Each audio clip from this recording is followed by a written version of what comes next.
Kun sä luet tän, sä tiedät, tuliko siitä jätkästä maailmanmestari. Tänään oli liikuntatunti ja meillä oli korkeushyppyä. Ope pani sen riman aika korkealle.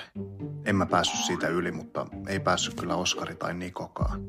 Itse asiassa kukaan ei päässyt. Mutta sitten tuli Jorman vuoro. Sehän on se jätkä, joka muutti vähän aikaa sitten tänne. Joku sanoi, että se olisi jäänyt luokalle. Se oli maleksinut koko sen tunnin, eikä sitä tuntunut kiinnostavan mikään.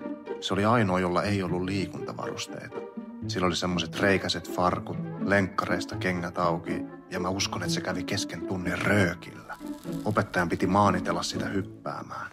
Sitten se otti 2 askeleen vauhdin ja hyppäsi korkeammalle kuin kukaan. Se vaan liiti sen riman yli, ja aika tuntui pysähtyvän, kun se leijui ilmassa. Se nousi sieltä patjalta eleettömästi, mutta opettaja oli aivan intona. Se huusi, "Voi juma, Jorma, sä tuut menemään koulujen välisiin kisoihin ja me voitetaan kultaa."